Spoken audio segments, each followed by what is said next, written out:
नमस्कार दिनेश जी, कैसे हैं?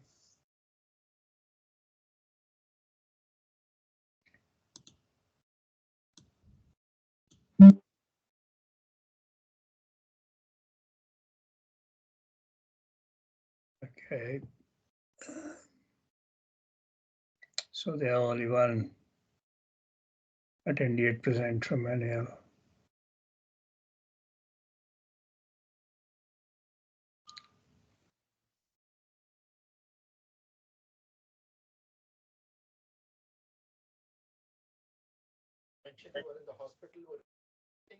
Oh, just for one day.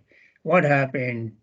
I had some weak. Maybe it might have caused some weakness. I had a little bit dinner, and then I felt dizzy. And then my wife said, "You get up." I said, "I'm feeling dizzy." So immediately around the chair, I lied down and bit of very much uneasy. And my son came and he then called the ambulance. And ambulance, just for the safety checks, they took to the hospital. So in the night, they gave me a saline bottle, water, just to have more water in the body. And next morning I was okay. So after a day, they released me. But there's a minor things which could happen sometimes.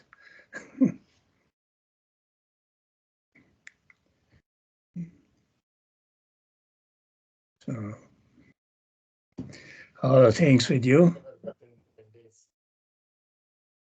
Back in action as well. Yeah. Hope you have some warm drinks. Pardon? Have some warm drinks. I think the voice is breaking probably. Your mic.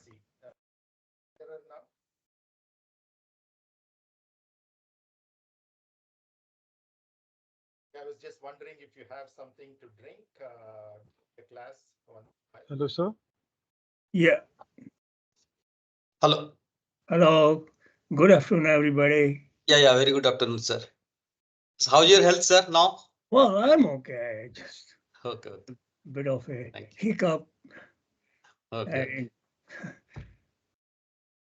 little bit COVID and no problem. It's okay. I'm recovered. Hello, sir. Good afternoon, sir. Good afternoon. Hope you are well now, sir.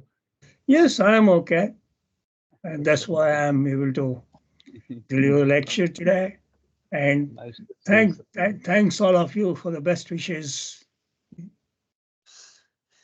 Welcome, sir.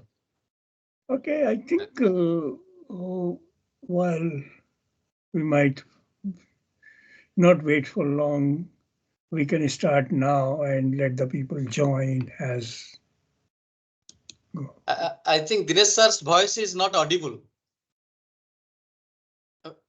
Maybe some technical issue at Yeah. maybe. Please go ahead with the class. Yeah, okay. I'll just go ahead and okay. Now, are you able to see my presentation? Yes, sir. Okay. Yes. So before I start today's lecture, there was some questions last time and some good discussion on some of the very important topics which occurred. One was, what are the objectives of the flight test? What are the key objectives of full-scale flight test? And can the aircraft be sold and operated prior to flight test? Of course, in this presentation, I already have these questions answered, but I thought because the questions were preempted, they were asked, so let me explain them a bit more. So let me just show you what are the objectives of the flight test. It's in my presentation, which I'll just read out. Okay. Flight test objective. Now, flight test objectives, if you really want to read, they're clearly specified in one of the advisory circular from FA, which is numbered over here. In fact, the presentation which you have already have all this. And AC 25, 14 CFR, AC 27D. Okay. Quoted some of the objectives from there. And of course, I have just written down that the first maiden flight for the 787 was made on December 2009, but that's a different issue. So what are the objectives? To assess general handling qualities, operational performance, airfield noise levels, systems operation in normal modes, along with failure scenarios and extreme conditions, engine performance, operational loads, that the airplane and its components and its equipments are reliable and function properly. So basically, these are some of the major objectives for which the flight tests are done. Essentially, your manufacturers and airworthiness certification agencies, they want to assess the handling qualities, operational performance, the noise level, systems operating, and any engine performance and operational loads. Once again, someone that, normally we design the aircraft with the loads based on the previous aircraft types, the wind tunnel testing, and lots of studies are done when the loads are chosen, and based on that, aircraft is designed. However, finally, when the flight tests are going on, at that time also, it will just verify whether there were some non-conservative loads. Normally, they will be conservative. But if there are some surprises, that will be the information, and the designer will change it. Now, another question was full-scale fatigue test. Now, again, the objectives are written here. They are in the presentation. Let me just, objectives of 787 aircraft fatigue test. So 787 airframe fatigue test objective to test 165,000 flight cycles, that is 3.75 DSO, using a particular type of spectrum which Boeing uses, and I'll not go into the details of that. They call that 5x5 spectrum. And if you want to read the detail, I'll talk this later on when I'm talking about the fatigue. However, just in the brief, test begins in 2010. It was completed on September 28, 2015. Total test flight cycles, over 165,000 cycle, design life, no fatigue test observed. Objectives. So full-scale aircraft test 2, typical operating loads experienced by an airplane model fleet. Naturally, you are trying to apply all the operational loads which a normal fleet will experience for number of cycles which I have said earlier. Match the damage which airplane may see within its lifetime and see if it is, subjected to any damages during the flight, which we are not able to predict. Structural integrity, confirmation of durability and damage tolerance, verification of the DSO, that is design service objective, verification of maintenance procedures and inspection techniques, and evidence demonstrating the effectiveness of the design to preclude the possible. This is an important factor, widespread fatigue damage. And that is how FAA had put up a ruling that every design of the aircraft has to be certified by the fatigue test, full-scale fatigue test. And this came into existence in 1998. That was after Aloha accident. Verification of analysis, assess any fatigue damage found during test to determine whether any changes are needed in design. So these are just quick summary of the vector. And I've just put up some remarks about this fatigue test. Will not be going to the detail. All individual aircraft details, because the question was asked last time. Full scale fatigue test when we are doing, it doesn't mean that we are just checking the fatigue performance of the whole of the aircraft in the end without validating its individual components by test or analysis. No, that's not true. Every detail, every component, what I say, every detail of the aircraft has already been designed to satisfy the desired fatigue performance of the aircraft. Now, there are two methods.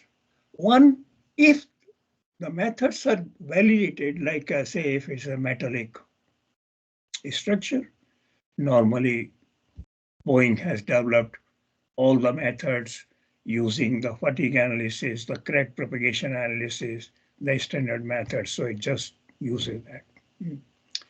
For composites, say when we were doing a 787 program, because the details were new, materials were new, design was new, we had to test every component in fatigue or validated by fatigue. So we tested only inboard flap and other designs are similar, so validated other designs for the fatigue.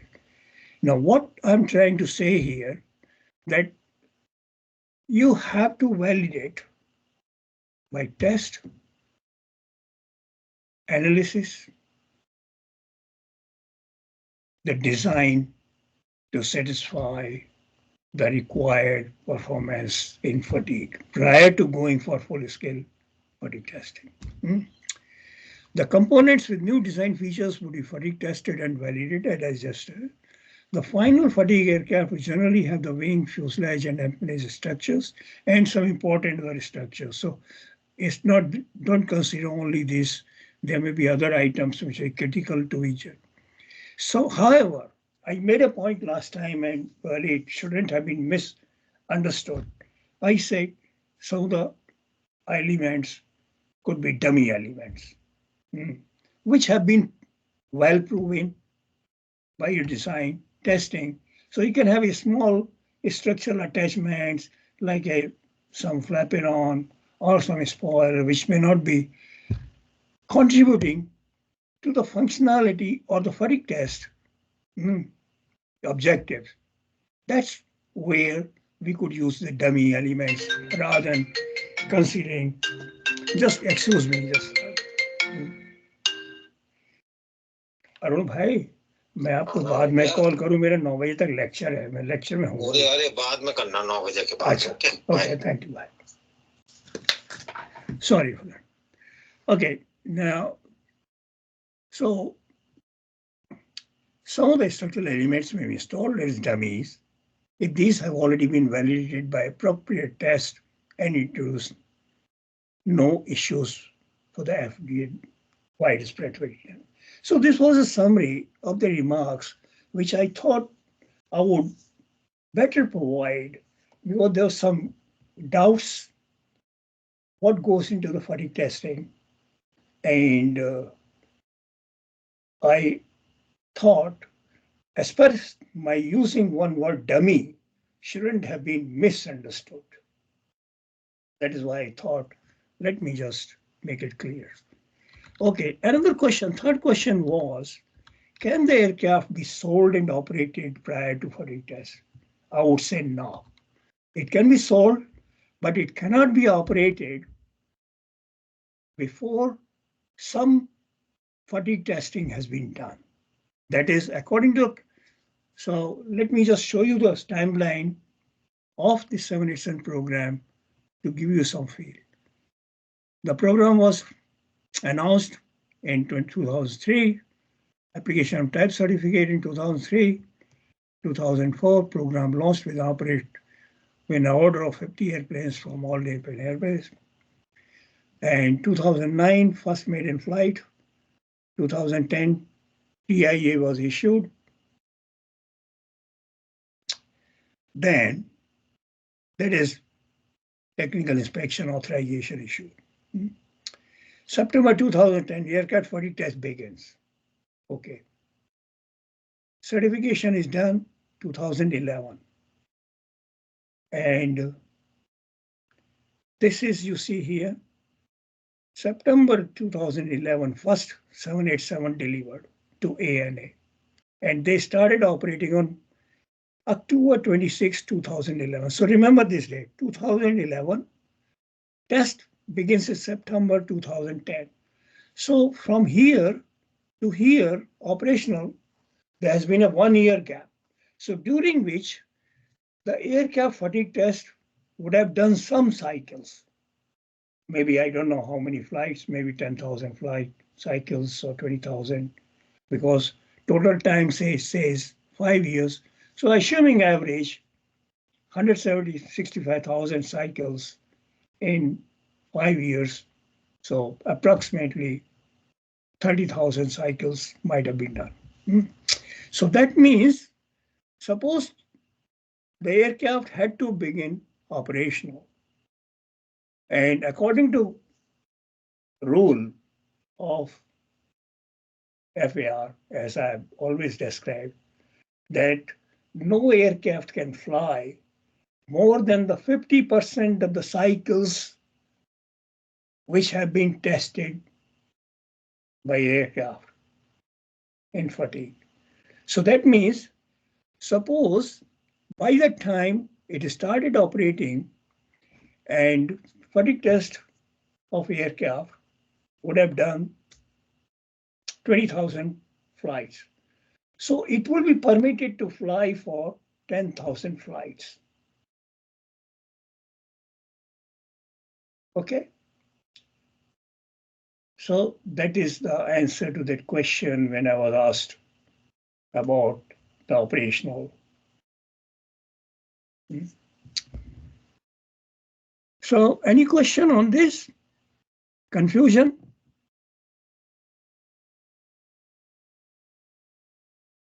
That means, Professor, Yeah.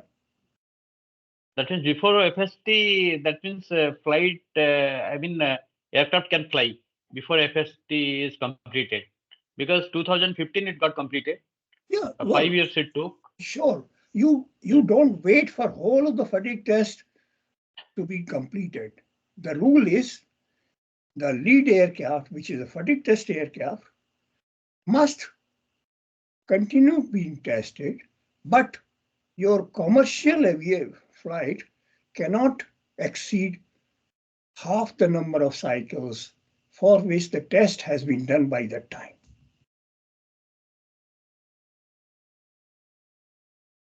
Okay. But once the test is complete successfully, then of course, no problem. But until the test is completed and signed, aircraft can operate only for 50% of the cycles than what test aircraft is done. It's very clear in that. Yes. And I have shown that several times this slide. In the case, airworthiness limitation section operated beyond number of cycles equal to half the number of cycles accumulated on the fatigue test article until such test is completed.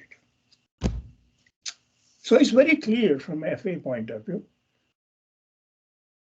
So we should be very clear about it that the aircraft operator cannot operate the aircraft beyond 50% of the cycles which have been tested by the manufacturer.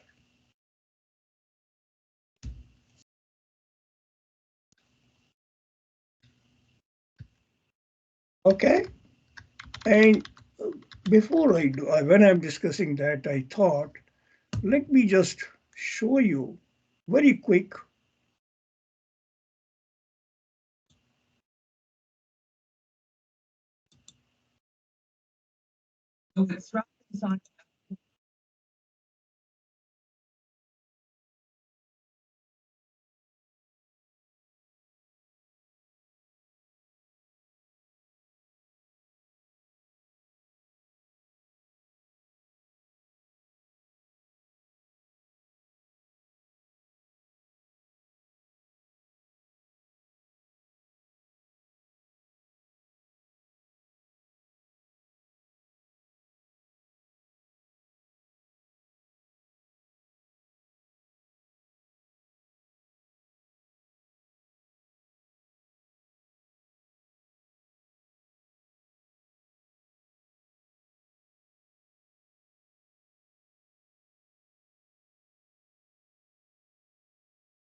Okay.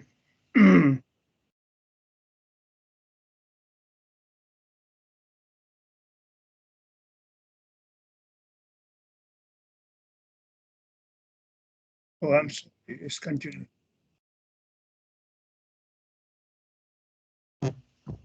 Okay, this was a short video of Boeing 787 program for fatigue. You can always watch it again on the YouTube.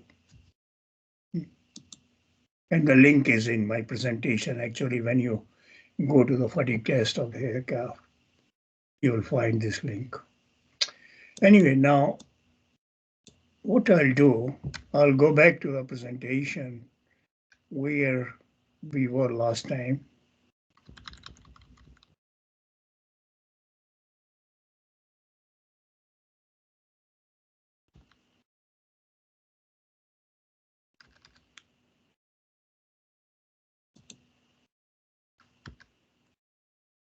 I think I already talked about durability compliance and this.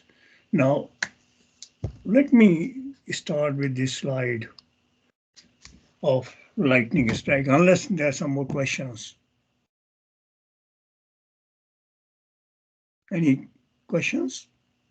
No. Okay, now lightning strike, which is quite important, especially for the composite structures. And we all know, I've just taken a schematic picture from the internet showing the lightning strike and airplane flying. And this is again, I've taken just a general picture from the internet, although there's a Boeing picture which is quite elaborate, but I thought rather than using that Boeing picture from open literature, of course, this is cleaner just to show you various zones of this lightning zones. So there are three zones normally, and basically they're subdivided into two again. So one is zone A, zone 1A. and 1B. Now, look at this one, this red one. Normally the tips are zone 1. And zone 1 has the initial attachment point when the lightning flows.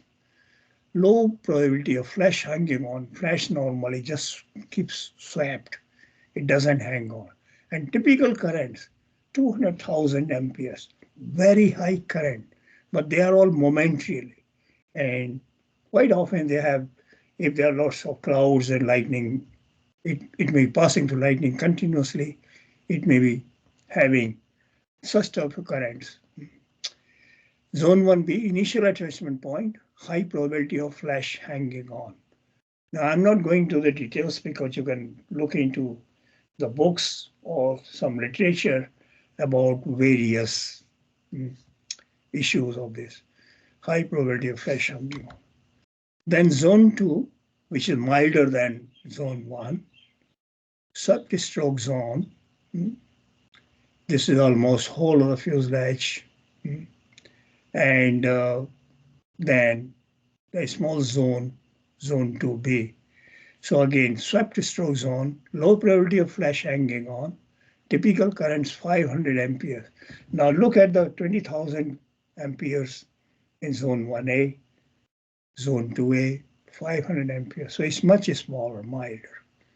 Zone 2B, swept stroke zone, high probability of flash hanging on. Third one, conducted currents, zone 3. You see this whole of the wing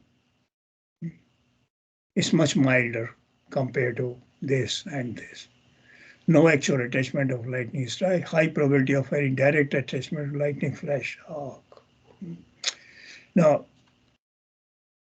not going to the details of this. So lightning protection, the airplane must be protected against catastrophic effects from lightning. So that means you got to have certain, especially the composites being non-conductors, you need to provide some kind of a conductivity in order to reduce the effect of lightning strike. Because if it's highly insulated, like composites, then it has a chance of burning marks, burning the composite material, creating larger damage. And I'll show you some damage. Effect of lightning strikes, metallic structures, some pitting, burn marks, or smaller circular holes or group of holes in one location or divided around a larger area. Burned or discolored skin melt through structures. If there are very high currents flowing through that, it could melt. Burn indication around fastener, missing structure at airplane extremities. So a small component maybe. Some of the pictures I've taken, this is from Boeing. Burn paint, damaged fibers, composite layer removal. Burn indications around fasteners, composites require lightning play. So some kind of, you can see some damages. Now, what are the how do we satisfy this? Various means of compliance are lightning protection. So lightning protection of the critical areas, test elements, subcomponent to see the effect, how much damage can be created by lightning strike. So we'll try to assess, and I'll show you one of the pictures for which this is from Boeing data we have tested during our 787 program. And then analysis. So what you will do when you are analyzing, you will analyze for the equivalent damage created by a particular type of current level in certain zone. You have already assessed what are the chances of creating a damage. You just can't totally avoid damage. You can minimize. So in case when the damage is there, you will assess it and determine what is the tolerance level. Okay, some lightning protection measures. Lightning protection on airplanes may include wire bundle sheets, ground straps, composite structure expense foils, wire, that is copper bronze mesh, aluminum flame spray coating, So essentially what you are trying to do, we are trying to protect the composite structures which are critical by having some kind of a metallic coating, wire mesh to make it conduct. And there are various means of doing that, as I have listed some of the means: embedded metallic wire, metallic picture frames and diverter strips, metallic foil liners, coated glass fabric, bonded aluminum foil, or generally, quite often the copper bronze mesh is laid on the composite to protect it in certain regions where they are critical. You would like to lay the aluminum foil, the reason being aluminum will lead to the corrosion. So normally bronze mesh might be used. And there are various means. Again, one has to go into the details of various means to protect the structures. Okay, now I've taken this example for Boeing 787 wing. What had happened, there was a controversy created. First, initially, Boeing on the wing, because what happens, wing has to be protected, because fuel has to be protected. Otherwise, if there's a flash inside, it'll burn. So as a protection from a lightning strike, Boeing introduced a copper mesh under the carbon layer to create a conductivity. And additional features, they're the fuel tanks basically. You see these fasteners. So they are highly insulated cap seal, tight fasteners, collar compression, very tight. You don't want the leak because any leakages, any gaps, they create the spark due to lightning. So they're special, especially, compression creating for the fastener. And you can see composite, the copper layer, same thing. And sealant over here, in-tank sealant. So this is the structure. However, I think sometimes in later on, they removed the lightning protection, that is copper foil. So when they removed this copper foil, naturally FAA had taken objection. Now this is, I'm quoting from a published report from a newspaper in Seattle Times. So it's an open literature. Okay. And then Boeing had to justify why they had removed this foil, whether the aircraft is still safe from lightning strike. And the way they got out of this problem is pretty interesting, what they did. They removed this, and of course, this arrangement of fastener, sealant, everything remains same as is.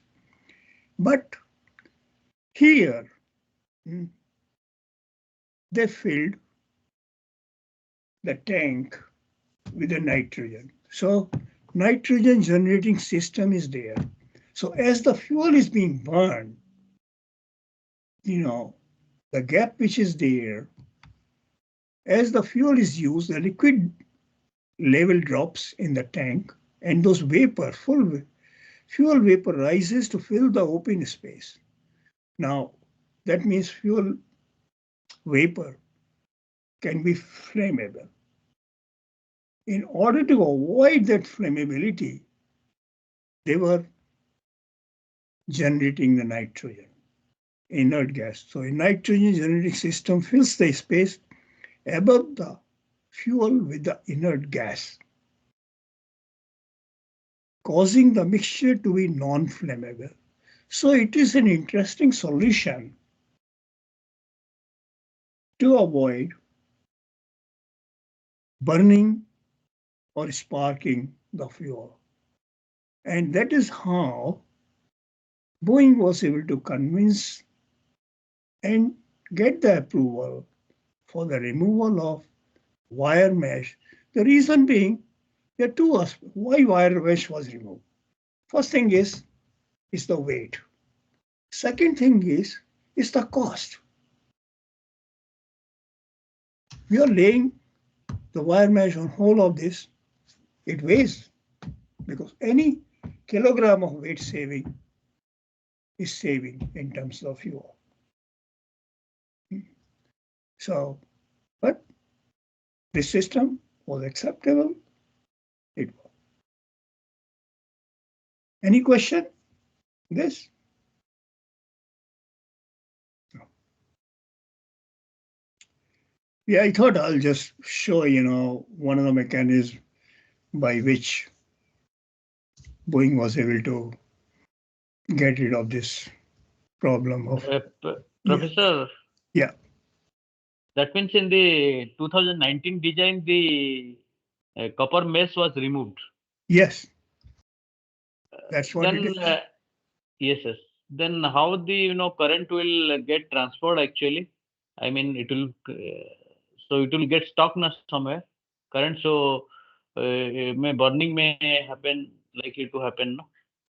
Burning of the material. The thing is, in this area, the amount of current levels are low, and that Boeing would have done that assessment that it doesn't require any mesh protection.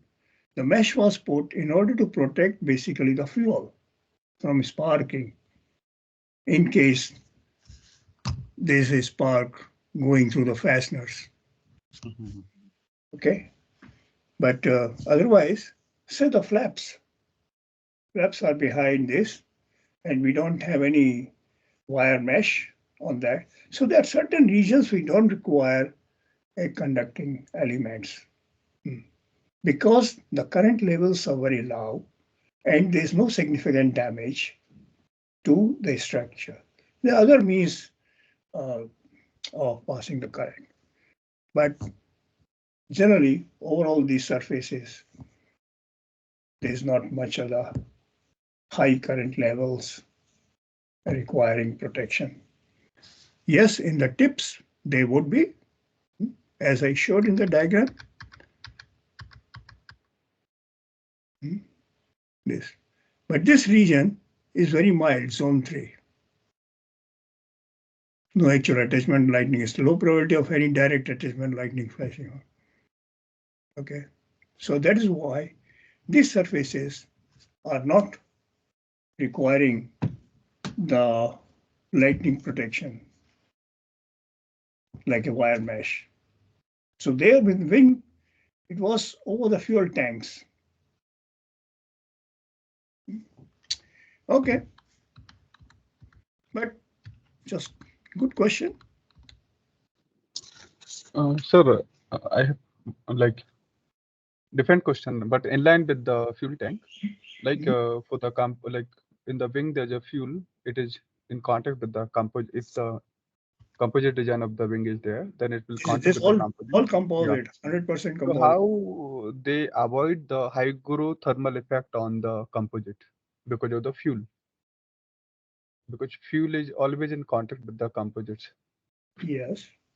So, well, it will deteriorate the performance of composite, or look, there are a lot of studies which have been done, and the tanks will be there, which will have some kind of protection. I won't be able to, give you the clear picture how it's being done, but surely the fuel tanks, the Boeing has a technology, and they would be, making all the protection of that. because if it absorb the fuel like a but moisture content, they would have some kind of a coatings inside, some bags, flexible bags, some kind protection. It's not shown over here, but they would definitely have.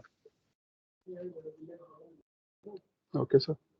And in line to the Sahu sir question, like this arrangement, 2019 compared to 11, it will avoid the sparking in the fuel tank area. Yeah. But a local burning, whatever the picture you have shown in the previous slides, like burning near to the rivets at some patches, how it Well, it can be depends avoided? upon where, in some regions, some burning the tips, normally what happens, say,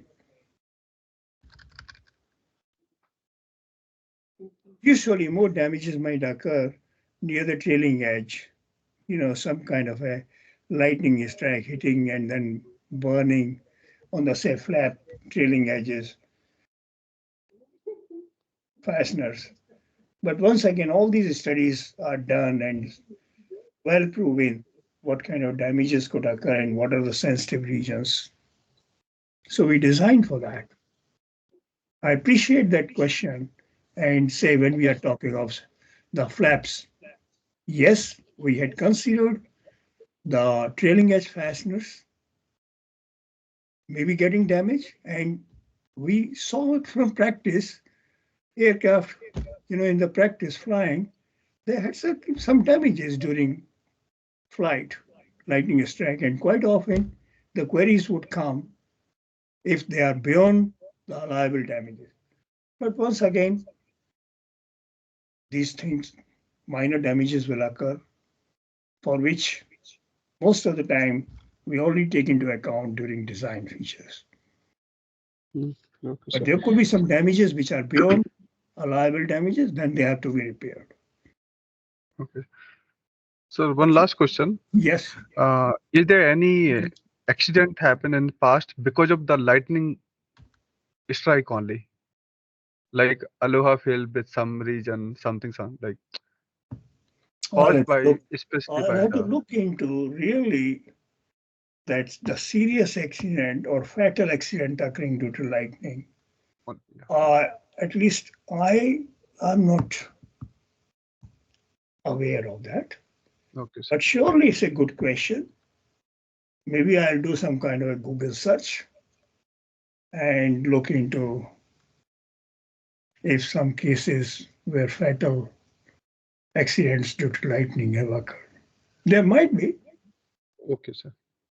but I do not have knowledge. Good question. Thank you, sir. Okay, next one is the bird strike damage. Here, just, as a cartoon picture, I put it, I just combined some birds from the sky and this is 787 aircraft, but nevertheless, just a schematic. Okay, now the requirement for bird strike requirements are 571E, which says impact with a 4-pound bird when the velocity of the airplane is relative to the bird along the flight path and all that. You can see. The next one is 631, which is for the empennage structure, which considers the 8-pound bird rather than 4-pound bird. All the structure except the empennage requires 4-pound, empennage requires 8-pound, and demonstrate get-home load capability. So this is for 571 and 631 requirement. Okay, now how do you comply the design requirements or FA requirements by design? You have two ways. One is analysis, another is test, of course. Bird strike damage compliance analysis, you use the empirical methods, semi-empirical, empirical, past experience of similar components, finite element methods, high energy impact simulation, using PIME crash, LS-DYNA, MSc Ditran, canal well approach. So these three approaches, PAM crash, LS-DYNA, and they're quite powerful. Generally, I think Europe mainly uses PAM crash. LS-DYNA is very popular from Abacus. And then MSc Ditran, I don't know how popular it is, but mainly LS-DYNA is the most popular approach to simulate the high energy impact or bird strike damages to study bird strike. And then cannonball approach. I'll just talk about cannonball approach. What is this? Bird strike test damage compliance test, elements, subcomponent, component, various level. You study the impact damages. You use the impact by real bird or a simulated bird. Okay, bird strike damage compliance details. Model the structure, that is a bird and loads using PIME crash, LS-DYNA, or MSc diagram. Results, interface loads, structural damage, stresses and strains, margins, test the structure, simulated or real bird strike. Results, interface loads, structural damage, and stresses and strain. All this then use the analysis method verification using analysis and test.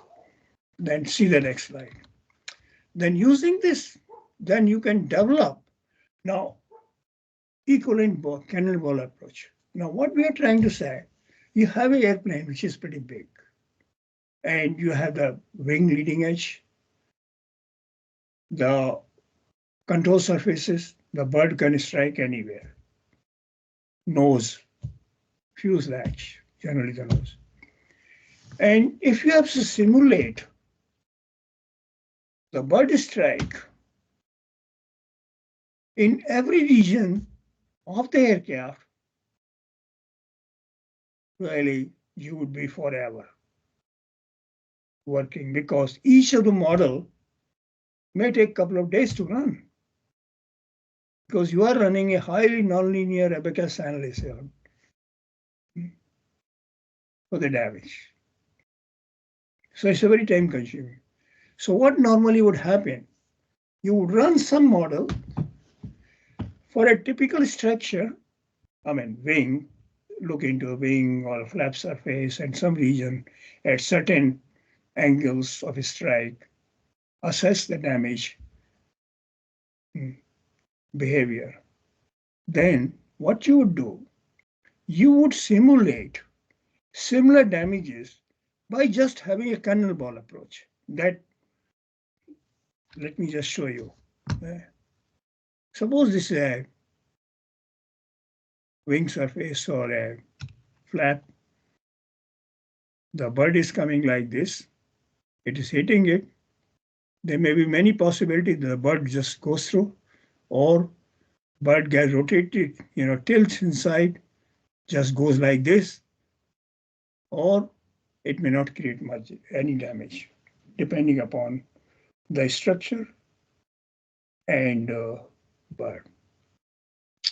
So, okay, now suppose you're considering cannonball approach, then you would consider, okay, the bird is going like this and just creating a damage hole.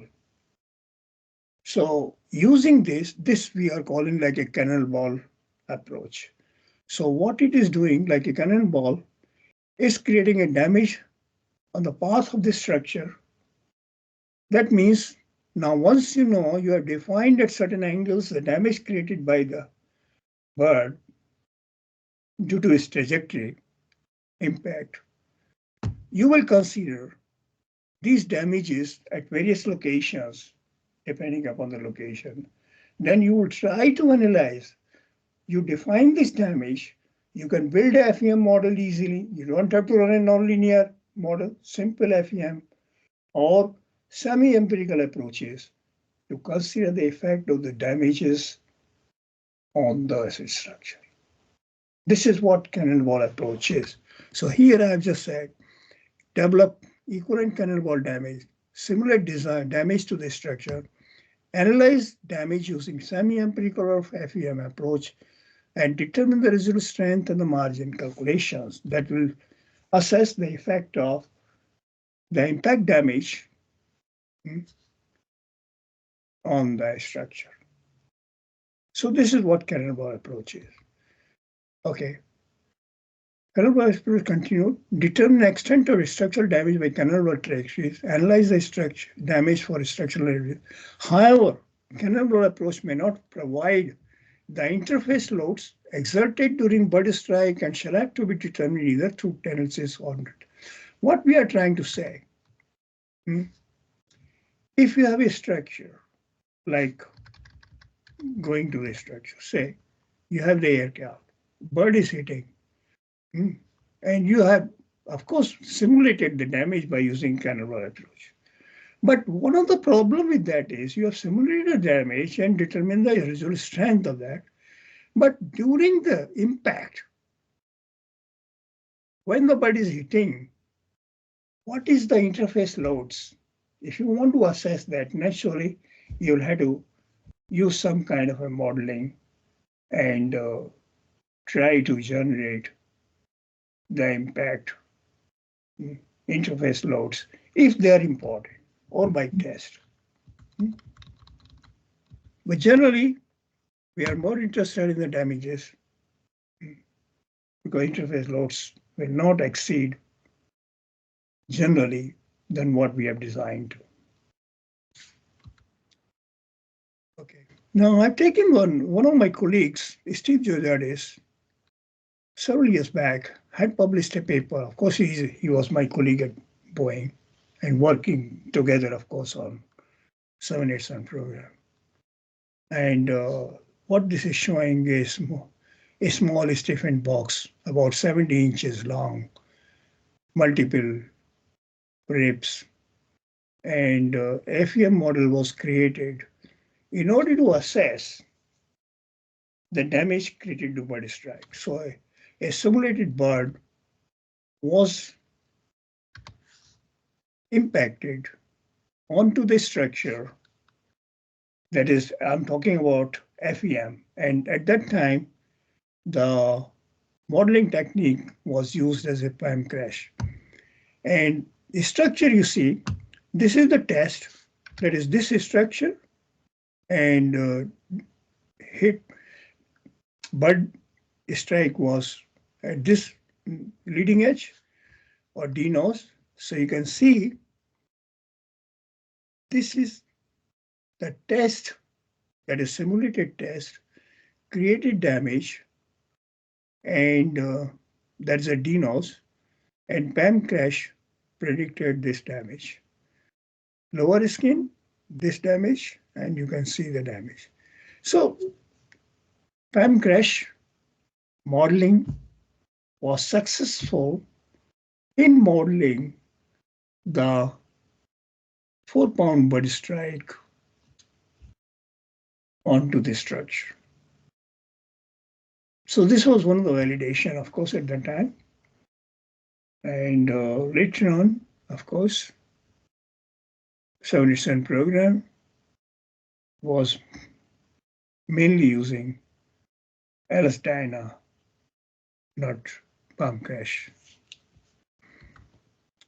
This is the real bird test performed on 787 outboard flap.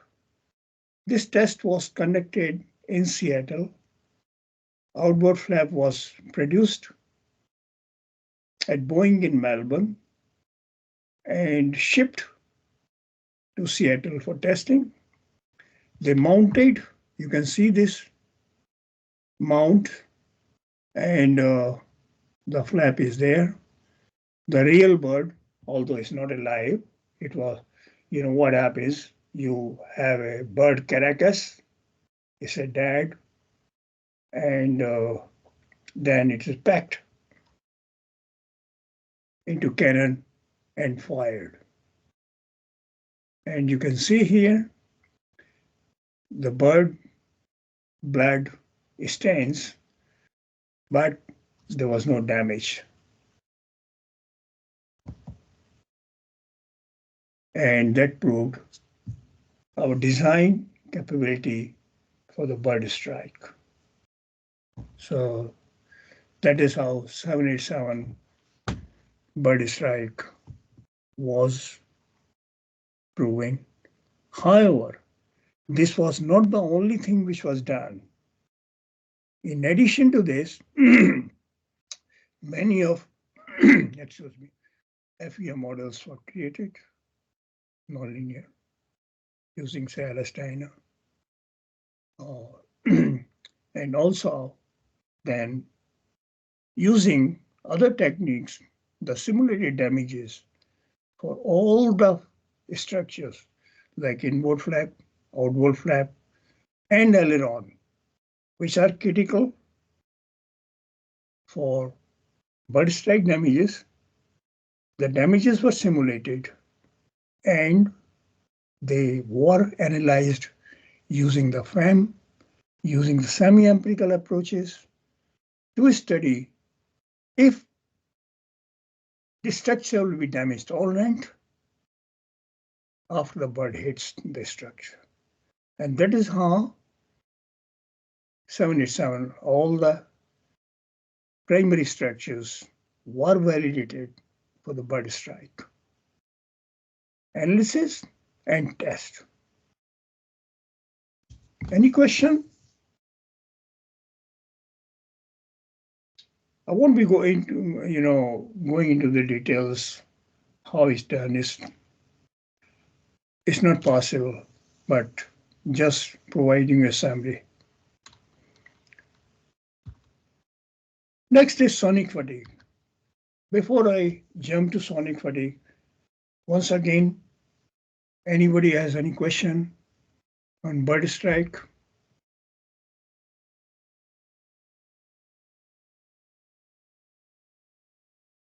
Very quiet. Okay, next is sonic fatigue, which has to be considered. And what is sonic fatigue? I've just taken a typical picture, 787, and I've shown this is of course simulated jet flow on 787 jet impingement zone.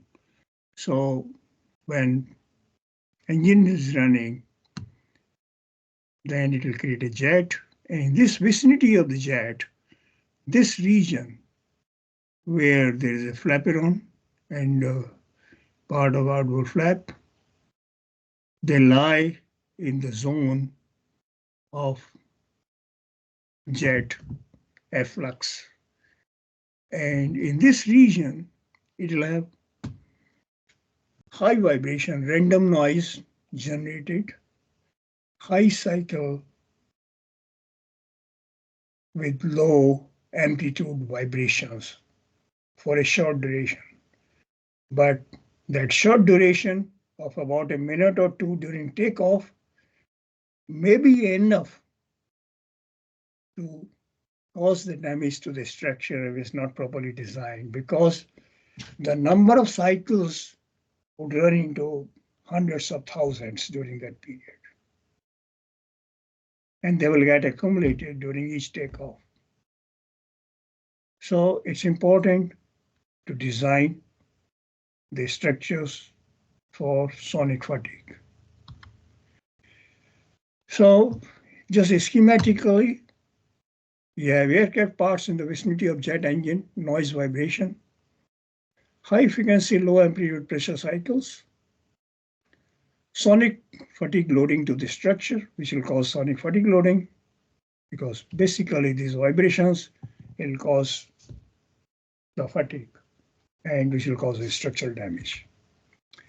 The requirement, sonic fatigue strength analysis, it must be shown by analysis, supported by test evidence, or by the service history of airplanes of similar structural design and sonic excitation environment, that sonic fatigue cracks are not possible or probable in any part of the flight structure subject to sonic excitation. So the requirement from the regulations is that you have to prove that there are possibility of sonic fatigue cracks generation due to the sonic fatigue loadings or sonic excitation is not probable. Catastrophic failure caused by sonic cracks is not probable. So that means a designer has to ensure to satisfy the sonic fatigue requirements, like the mechanical fatigue. When we are looking into the mechanical fatigue, similarly the sonic fatigue environment has to be considered and designed for it. It was done. We analyzed the structures using certain standard methods, and also it was validated by the component test. So sonic fatigue compliance, again, everything is, you will find when I am putting the compliance, there are two aspects. One is analysis and test. Analysis. So you will determine the sonic spectrum. Then you will determine the sound pressure level versus frequency charts for each region where the sonic fatigue may be critical of the structure. Then you will determine the overall sound pressure level, what's the location of the structure, strain distributions due to the sonic fatigue, fastener loads, fatigue charts, margin calculation. So there's a lot of work involved in it, and it has to be satisfied. This is another area for the fatigue analysis, because here you are talking of a very high cycle fatigue, beyond millions, of the order of something like 10 to the power 7, 8 cycles. Sonic fatigue compliance test, elements, subcomponent, component in general. 787 inboard flap sonic fatigue test. So this is just a picture of one of the flaps, one of the inboard flap, which was tested for sonic fatigue. You can see the inboard flap here. It was subjected to the required sonic fatigue environment and checked for any damages. It had some strain gauges and some instrumentation to determine the effect of sonic fatigue. So sonic fatigue test successfully demonstrated structural integrity and met regulatory requirements. Any questions on sonic fatigue? It's just very quick, summary or introduction to Intune. It doesn't have any detail. This subject is itself very big, sonic fatigue. But my objective over here is just to illustrate the requirements from the regulatory criteria that you need to satisfy for the structural designs. Next is aeroelastic stability. Once again, I'll not go into the details of aeroelastic stability and aeroelasticity, we know flutter. So aeroelastic flutter, this is the interaction between aerodynamics, elastic, and inertia forces. So it's just a schematic diagram over here. That's it. Aerodynamic forces, elastic forces, and inertia forces, which will cause flutter. So as a curve vibrations. And there's a requirement to be satisfied. The aeroelastic stability evaluations required under the section include flutter, divergence, control, reversal must be satisfied. Compliance with this section must be shown by analysis, wind tunnel test, ground vibration test, flight test, or other means found necessary by the administrator. Okay, so you have to consider the flutter requirement, divergence, and all that. Flutter compliance, analysis, test. Aircraft flight test, ground vibration test, wind tunnel test. This I've just taken from Boeing site, although it looks like every aircraft is like that, but I've taken a picture just when this aircraft was being flight tested. So it means nothing basically, schematically, just to show that the aircraft was subjected the worst flight condition to simulate the flutter to see it doesn't go into divergence. So especially if you see this, you will see the description during the flight test that it was subjected to the worst environment to study any flight divergence.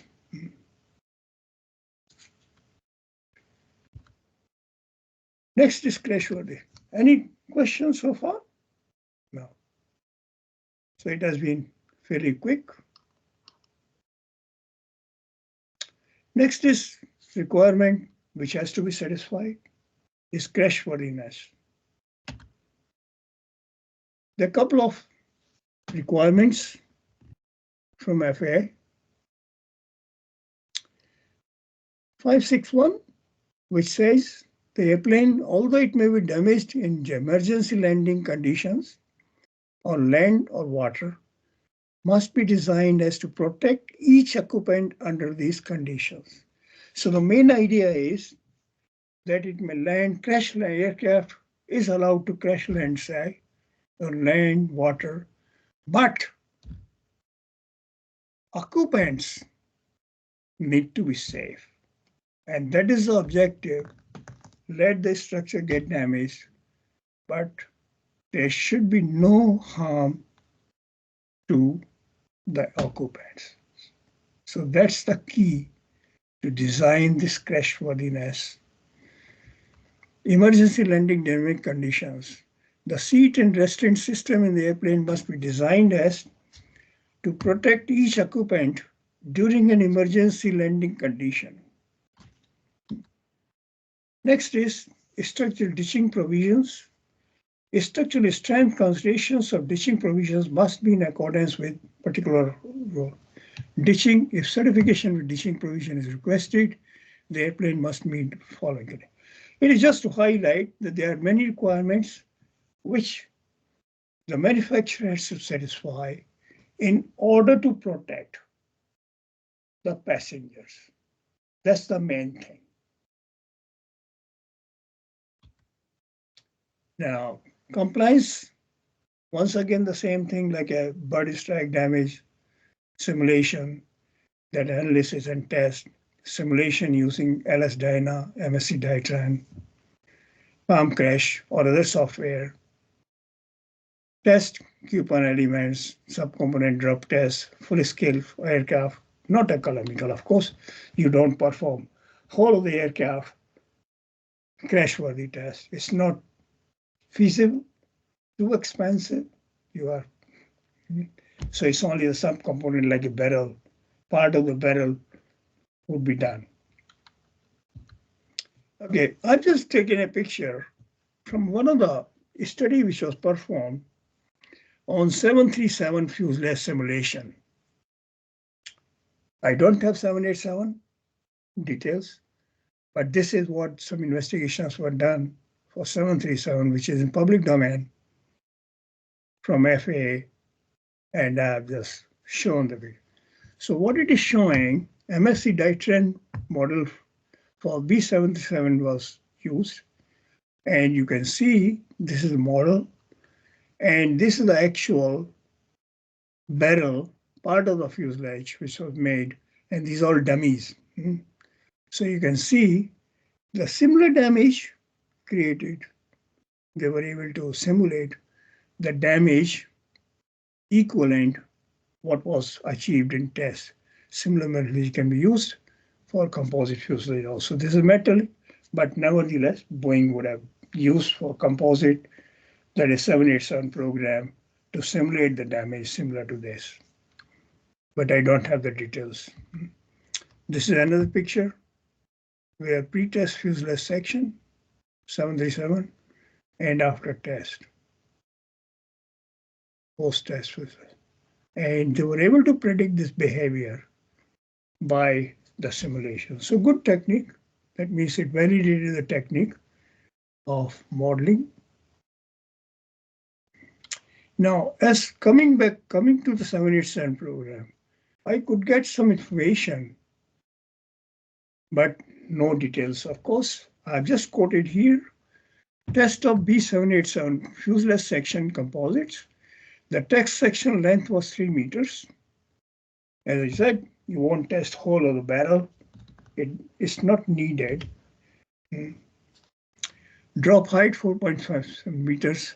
Result proved that all composite fuselage has crash-worthy characteristics that are comparable to those of a plane with aluminum fuselage. Test results match the Boeing computational results. So Boeing had done a lot of analysis because they had to demonstrate this by analysis and validated by this test.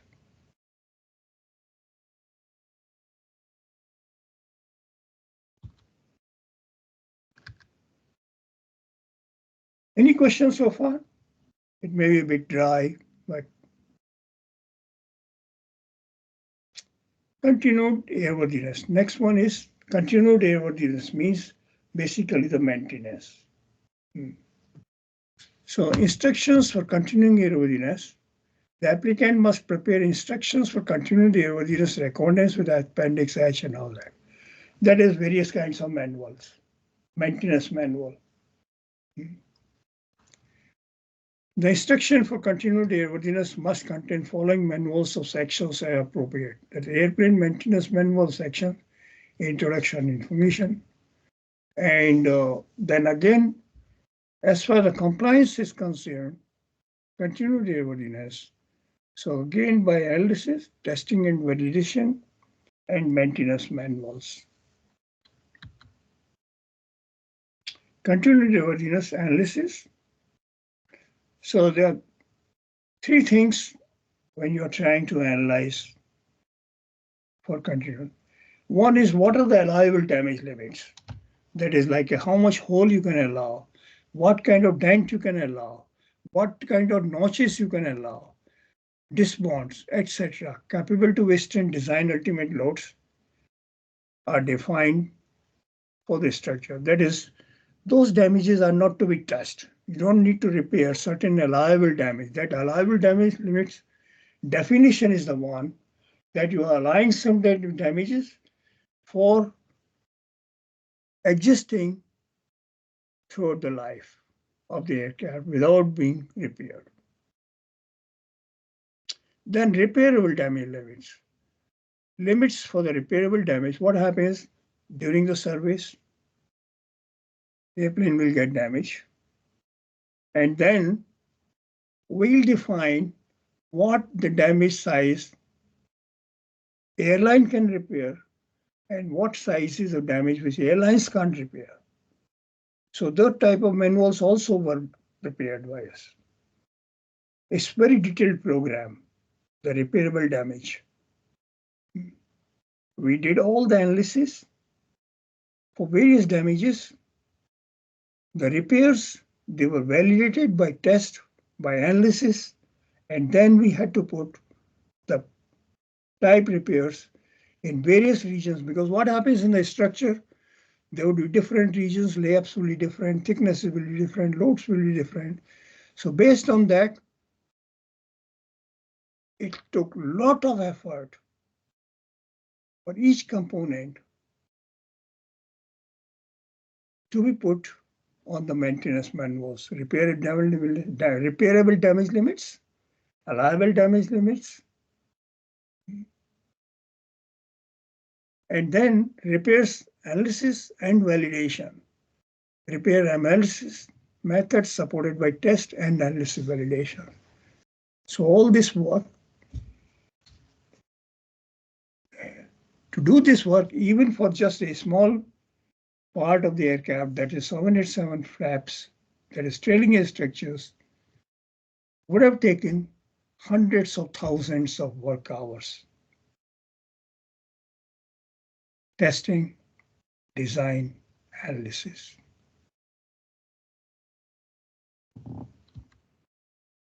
Continuing ordinance, test and validations, coupons. We tested various coupons, elements, subcomponent, components for the validation of repairs as well as the damages.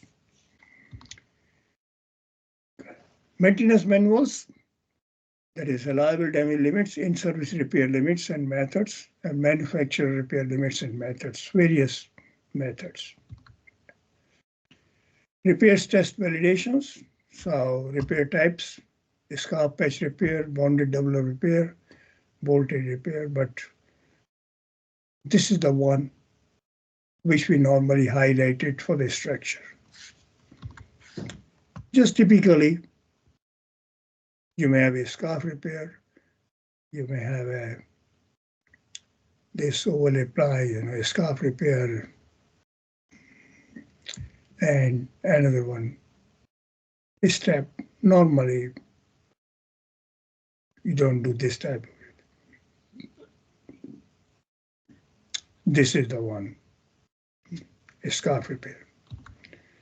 Okay, scarf repair patch validations, analysis, scarf repair strength, FAM, analytical fracture analysis, VCCT, test, coupon, element, subcomponent cover. As I said, we ran the program intensively, quite exhaustive program for analysis and test to validate the 787 trailing edge repair manuals and putting it to the airlines as maintenance manuals. Repair issues, there are various repair issues, manufacturing and service repairs, repair material different to pristine materials, adhesive material repair and pristine material ply compatibility, a scarf, surface ply and overlay ply, inherent flaw considerations, hard point effects, repair size limitations, repair damage tolerance, repair durability, field repair conditions, repair analysis method. I won't be able to go into the details. I could have talked a lot about this because I was heavily involved for the repair validations, justifications, the maintenance manuals during 787 program. But because of the limitation of time, or if there are some questions, I'm always willing to answer any particular question on that. But these are general features I'm trying to describe, and which are each of them represent quite an elaborate discussion on these points. So it looks simple, but it's not that simple, I tell you, in the industry.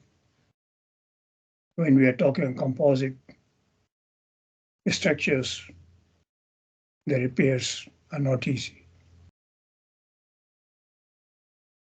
It is not like just you take some metallic foil and bolt it on the structure.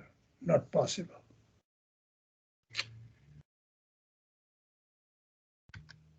Any questions so far? I think I might stop over here, and I may start from production anomalies and further.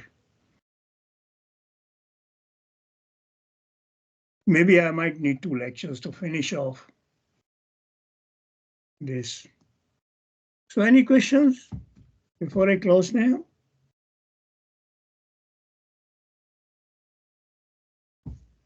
Professor, Yeah. repair manual has to be, sound is coming. You are able to hear me? Yes, I am able to hear you. Yes. So my question is that repair manual, when it has to be completed during the manufacturing process, Well, and yeah, to be given to the airliners. Yes, airliners are given the maintenance manuals However, what happens, say when the aircraft was delivered sometime to ANA after certification, they started operating. It doesn't mean immediately they require the repair manual. It takes some time. So after a few years, maybe 2 or 3 years later, we were able to complete the repair manuals and provide to the airlines.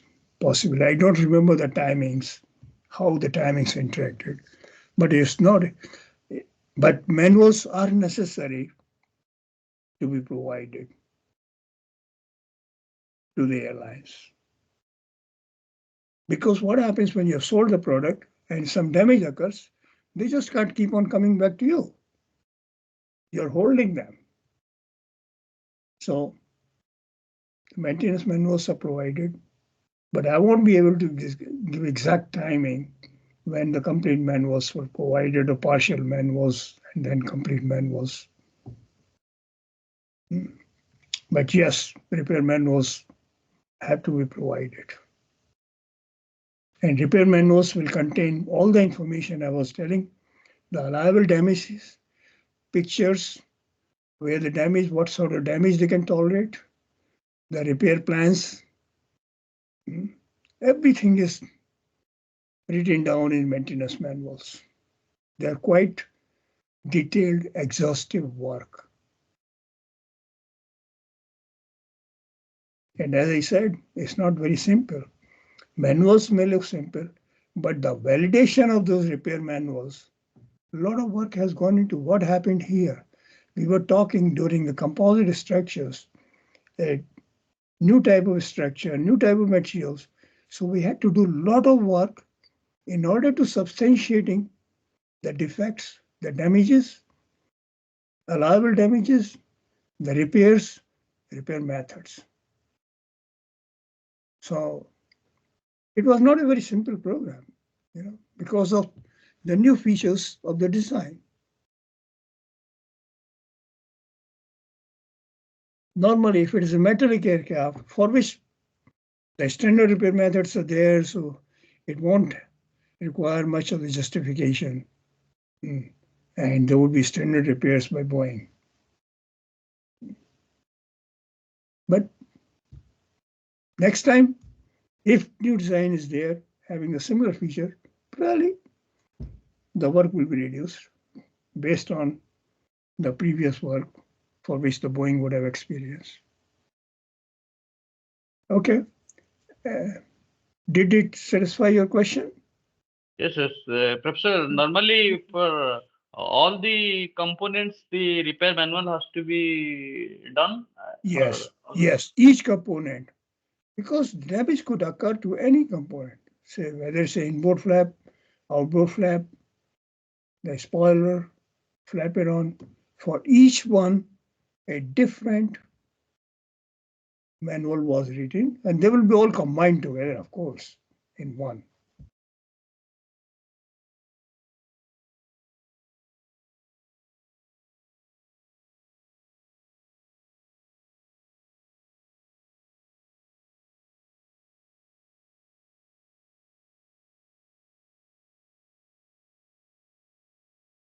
Any question? Yes, that means a separate repair department should be there in any aircraft manufacturing unit. Oh, yes, it is. It's Boeing runs, after the sales, they have a different department which would receive all these issues from the airline. There would be every day, there would be some telex information or some messages, oh, this aircraft, this got damaged, and Boeing would provide the solution. Because there would be some damages which directly, without consulting the Boeing, airlines would be able to tackle. But if damage is bigger than that, then they will immediately notify Boeing, and Boeing has to then provide the solution. So there's a full department. difficult to discuss the details here. How the mechanisms work, administration, but there are always some engineers working on it.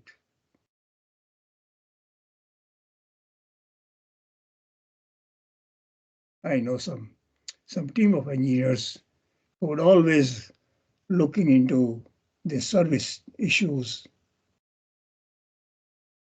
from the airlines on the aircraft.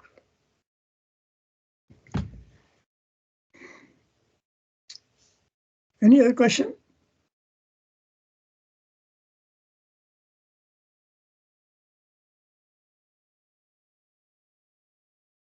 All right, Prof. Okay. If there are no more questions, I'll call it a day. And good evening, and thank you very much. Thank you. Thank you. I'll see you on Friday. And if you have some more questions, you can come up with the questions. Okay. Yeah, thank you. Thank you. Thank you. Thank you. Bye. Good.